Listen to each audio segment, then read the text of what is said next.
सर्वेभ्यः नमो नमः। सभी को नमस्कार।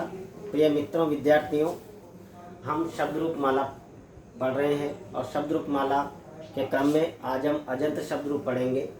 वस्तुतः शब्दों के रूप दो प्रकार से चलते हैं, अजंत और हलंत। जिन शब्दों के अंत में कोई न कोई स्वर होते हैं उन्हें अजंत कहा जाता है। जिन शब्दों के अंत में कोई न कोई व्यंजन होते हैं उन्हें हलंत या व्यंजनांत कहा जाता है। तो अजंत शब्द रूप माला के क्रम में आज मैं आप लोगों के सामने मधु उकारांत नपुंसकलिंग शब्द लेकर के उपस्थित हुआ हूँ।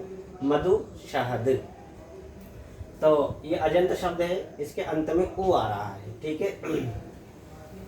मधु, मधुनी, मधुनी प्रथमा, मधु, मधुनी, मधुनी द्वितीया, मधुना, मधुभ्याम, मधुभिः तृतीया, मधुने, मधुभ्याम, मधुभ्यः चतुर्थी, मधुनः, मधुभ्याम, मधुभ्यः पंचमी, मधुनः, मधुनोः, मधूनां षष्ठी, मधुनि, मधुनोः, मधुषु सप्तमी, हेमधु या हेमदो, हेमधुन, हेमधुनी, हेमधुनी संबोधन नाम। प्यारे मित्रों, विद्यार्थियों, में आप लोगों को बता चुका हूँ कि नपुंसकलिंग जो शब्द रूप होते हैं उनकी प्रथमा और द्वितीय विभक्ति समान होती है। मधु, मधुनी, मधुनी प्रथमा, मधु, मधुनी, मधुनी द्वितीया। देखिए मित्रों, आप यहाँ पर पाएंगे कहाँ पर ह्रस्व उकार है, कहाँ पर दीर्घ उकार है। प्रथमा और द्वितीय प्रथमा द्वितीय और षष्ठी का जो बहुवचन है यहाँ पर दीर्घ उकार है। मधुनी, मधु, मधु नाम, ठीक है। और बाकी सभी जगह पर ह्रस्व उकार है। एक और, अगर आपने प्रथमा का द्विवचन में और द्वितीय का द्विवचन में मधुनी लिखा हुआ है, अगर न के ह्रस्व इकार कर देते हैं तो सप्तमी विभक्ति का एक वचन यहाँ पर बन जाता है। ये ध्यान रखना है आप लोगों को। सप्तमी मधुनी और प्रथमा द्वितीय का द्विवचन मधुनी, ये ध्यान रखना है। प्रथमा और द्वितीय का बहुवचन मधुनी, वहां पर दीर्घ उकार है, यहाँ पर लघु उकार है, ह्रस्व उकार है। यहाँ पर दीर्घ उकार है, यहाँ पर ह्रस्व उकार है, ह्रस्व उकार है। ये आप लोगों को ध्यान रखना है। इसके रूपों को ध्यान से देखना है और समझना है। हम हनुमान चालीसा की राग पर इसको याद कर लेंगे। हनुमान चालीसा जो जय हनुमान ज्ञान गुण सागर, जय कपि सतिहु लोक उजागर, राम दूत अतुलित बल धामा, अंजनी पुत्र पवन सुत नामा। मधु, मधुनी, मधुनी प्रथमा, मधु, मधुनी, मधुनी, मधुनी द्वितीया, मधुना, मधुभ्याम, मधुभिः तृतीया, मधुने, मधुभ्याम, मधुभ्य चतुर्थी, मधुना, मधुनः, मधुभ्याम, मधुभ्यः पंचमी, मधुनः, मधुनोः, मधूनां षष्ठी, मधुनी, मधुनी, मधुनोः, मधुषु सप्तमी, हे मधु, हे मधुनी, हे मधुनी संबोधनम। इसको बोलते वक्त आप लोगों को याद रखना है। अभी हमने मधु उकारांत नपुंसकलिंग शब्द के रूप में जाना। एक और नया शब्द, एक और शब्द है वस्तु, चीज, पदार्थ। उकारांत नपुंसकलिंग शब्द है वस्तु, वस्तूनि, वस्तूनि प्रथमा, वस्तु, वस्तूनि, वस्तूनि द्वितीया, वस्तुना, वस्तुभ्याम, वस्तुभिः तृतीया, वस्तुने, वस्तुभ्याम, वस्तुभ्यः चतुर्थी, वस्तुनः, वस्तुभ्याम, वस्तुभ्यः पंचमी, वस्तुनः, वस्तुनोः, वस्तूनां षष्ठी, वस्तूनि, वस्तुनोः, वस्तुषु सप्तमी, हे वस्तु, हे वस्तूना, हे वस्तूनि संबोधनम। हिंदी अर्थ हम बार बार चर्चा कर चुके हैं, फिर बता देता हूँ। कर्ता ने कर्म को करण से संप्रदान के लिए अपादान से अलग होने पर, संबंध काके की अधिकरण में पे पर, संबोधन हे हरे वो। तो हनुमान चालीसा के जो राग है वस्तु, वस्तुनि, वस्तुनि, वस्तु, वस्तुनि, वस्तुनि प्रथमा, वस्तु, वस्तुनि, वस्तुनि द्वितीया, वस्तुना, वस्तुभ्याम, वस्तुभिः तृतीया, वस्तुने, वस्तुभ्याम, वस्तुभ्यः चतुर्थी, वस्तुनः, वस्तुभ्याम, वस्तुभ्यः पंचमी, वस्तुनो, वस्तुनः, वस्तुनोः, वस्तूनां षष्ठी, वस्तूनि, वस्तूनि, वस्तूनि वस्तुनः वस्तुषु सप्तमी हे वस्तूनि हे वस्तूनि संबोधनम। वाक्य प्रयोग हम कैसे कर लेंगे? वस्तु वस्तु पतति वस्तु अस्ति वस्तूनि स्तः वस्तूनि सन्ति अहम वस्तु पश्यामि। वस्तूनि दो वस्तुओं को, वस्तूनि बहुत सारी वस्तुओं को, अहम जानामि अहम वस्तूनि जानामि। वस्तुना सह वस्तु अस्ति चीज के साथ चीज है। वस्तुना सह पुस्तकम अस्ति वस्तुभ्याम दो वस्तुओं के लिए, वस्तुभिः बहुत सारी दो वस्तुओं के साथ या से, वस्तु भी बहुत सारी वस्तुओं से। वस्तु भी ज्ञायते ब्राह्मण अस्ति वस्तुओं से जाना जाता है कि ब्राह्मण है। वस्तु भी ज्ञायतः छात्र के पास बहुत सारी वस्तुएं हैं, पेन है, लेखनी है, पुस्तक है, तो उससे जान रहा है। तो वस्तु भी ज्ञायते यत छात्रः अस्ति ब्राह्मण के पास बहुत सारी माला है, पुस्तक है, उसने तिलक लगा रखा है, तो वस्तु भी ज्ञायते ब्राह्मण अस्ति। वस्तु ने वस्तु के लिए, वस्तुभ्याम दो वस्तुओं के लिए, वस्तुभ्य बहुत सारी वस्तुओं के लिए, वस्तुनः एक वस्तु से, वस्तुभ्याम दो वस्तुओं से, वस्तुभ्य बहुत सारी वस्तुओं के। वस्तुनः नाम पुस्तकम अस्ति वस्तु का नाम पुस्तक है। वस्तुनः नाम पुस्तकम अस्ति वस्तुनः नाम कूपी अस्ति वस्तुनः नाम लेखनी अस्ति। ठीक है ना। वस्तुनः नाम श्वेतपट्टः अस्ति वस्तुनो दो वस्तुओं का, वस्तु नाम बहुत सारी वस्तुओं का, वस्तुनि एक वस्तु पर, दो वस्तुनो दो वस्तुओं पर, वस्तुषु लेखनी श्रेष्ठा अस्ति वस्तुओं में लेखनी श्रेष्ठ है। हे वस्तु संबोधित करते हैं किसी को, वस्तु को द्विवचन के लिए और वो बहुवचन के लिए। आइए अब हम जानते हैं कौन कौन से ऐसे शब्द हैं जिनके रूप वस्तु और मधु के समान चलेंगे और उनका वाक्य में क्या क्या प्रयोग होगा। आइए अब हम जानते हैं। अभी हम वस्तु उकारांत नपुंसकलिंग पढ़ रहे हैं।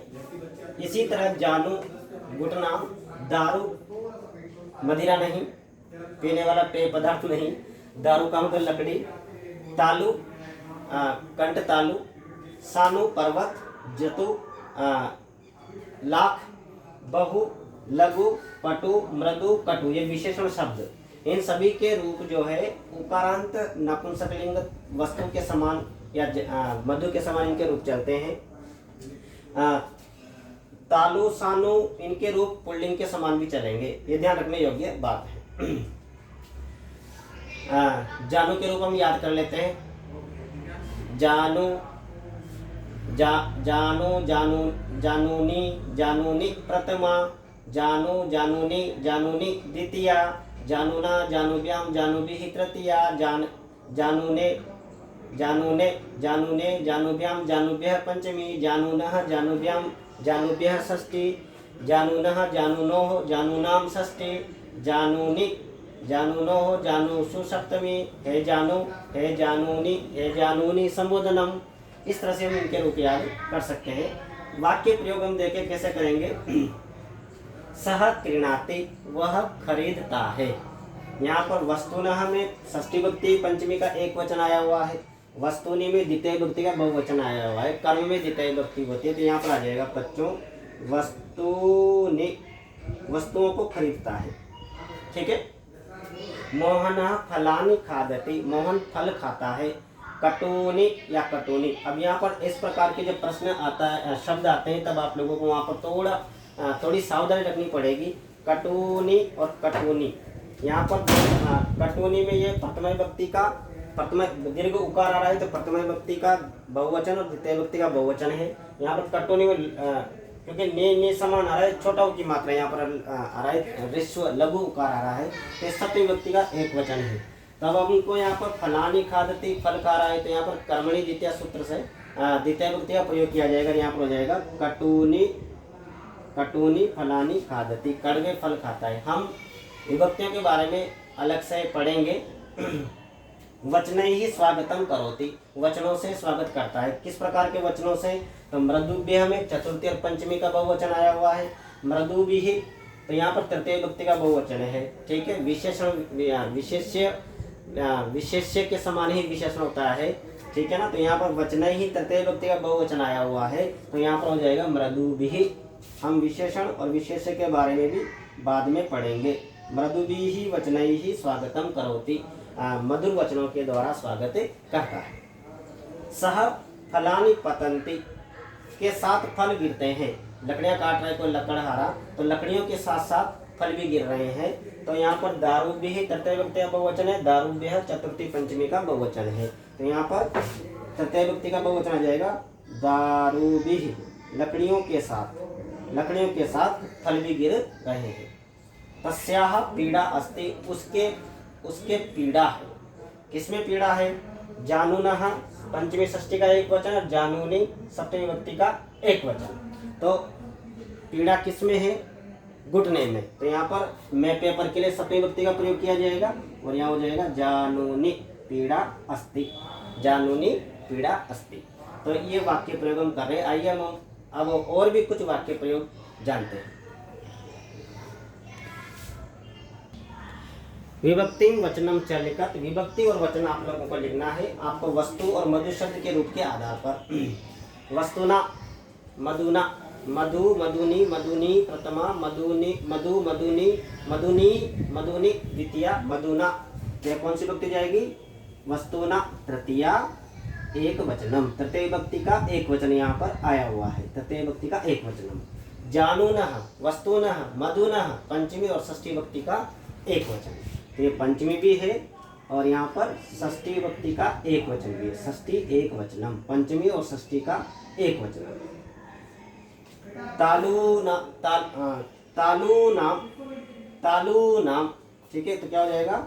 षष्ठी विभक्ति का बहुवचनम, षष्ठी बहुवचनम, तालू नाम। मृदु नाम, तो यहाँ पर भी मृदु नाम, ये भी क्या हो जाएगा? षष्ठी का बहुवचनम। कटुषु मधुषु, तो सप्तमी का बहुवचनम, ठीक है। सानूनि, सानूनि दीर्घ उकार है, लघु उकार होता तो सप्तमी व्यक्ति का एक वचन होता। तो दीर्घ उकार है, इसका मतलब यहाँ पर क्या हो जाएगा? प्रथमा और द्वितीया का बहुवचन। जब आप रूप बोलेंगे, आप देखेंगे तो आप पाएंगे कि वहाँ पर सानूनि, ठीक है। सान वह पुल्लिंग में बन जाएगा। दारुषु सप्तमी का बहुवचनम। मधुनोः मधुनः मधुनोः, तो पंचमी षष्ठी और सप्तमी का द्विवचन, सप्तमी का द्विवचन। और इसमें षष्ठी का द्विवचन भी है और सप्तमी का द्विवचन भी है। तो इस प्रकार के प्रश्न परीक्षा में पूछ लिया जाता है। आइए अब हम और जानते हैं।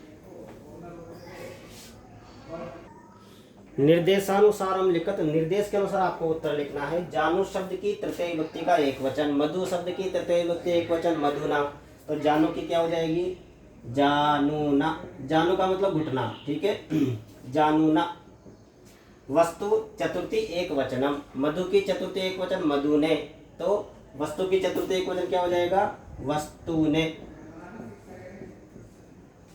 मधु चतुर्थी बहुवचनम, तो मधुने मधुभ्याम मधुभ्यः, तो चतुर्थी बहुवचन हो जाएगा मधुभ्यः।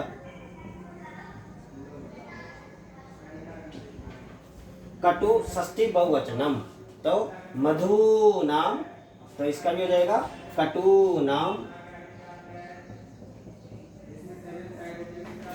दारू प्रथमा बहुवचनम, दारू शब्द में प्रथमा विभक्ति बहुवचन है, तो क्या बनेगा इसका? दारू, दारू, दारूणी, दारूणी। तो यहाँ पर हो जाएगा दारूणी। ऋण क्यों आ गया? नकार पूर्ण आदेश क्यों हो गया? र श री के बाद में अगर न आता है तो ऋण आदेश होता है। यह हम अकारांत पुल्लिंग शब्द में हम पढ़ चुके हैं, नपुंसकलिंग शब्द में पढ़ चुके हैं। अकारांत नपुंसकलिंग शब्द फल में जतु द्वितीय बहुवचन है, तो प्रथमा और द्वितीय विभक्ति समान ही होती है। तो यहाँ हो जाएगा जतूनी। मृदु सप्तमी बहुवचनम, तो मृदुषु। अगला है बहु सप्तमी द्विवचनम, इसके दो रूप बनेंगे, बहुनो बहनोः। तो यहाँ हो जाएगा बहुनोः, सप्तमी विभक्ति का द्विवचन। इस तरह से अनेक प्रकार की परीक्षाओं में प्रश्न पूछे जाते हैं। आपको मधु उकारांत शब्द रूप याद रखना है। उससे संबंधित कौन कौन शब्दों के रूप मधु के समान चलेंगे उनको याद रखना है। मेरे वीडियो आप लोगों को कैसा लग रहा है कृपया अधिक से अधिक सब्सक्राइब करें, लाइक करें और अपने अमूल्य सुझावों से मुझे अवगत कराएं। और मैं पुनः नया वीडियो के साथ उपस्थित होऊंगा। तब तक के लिए बहुत बहुत धन्यवाद।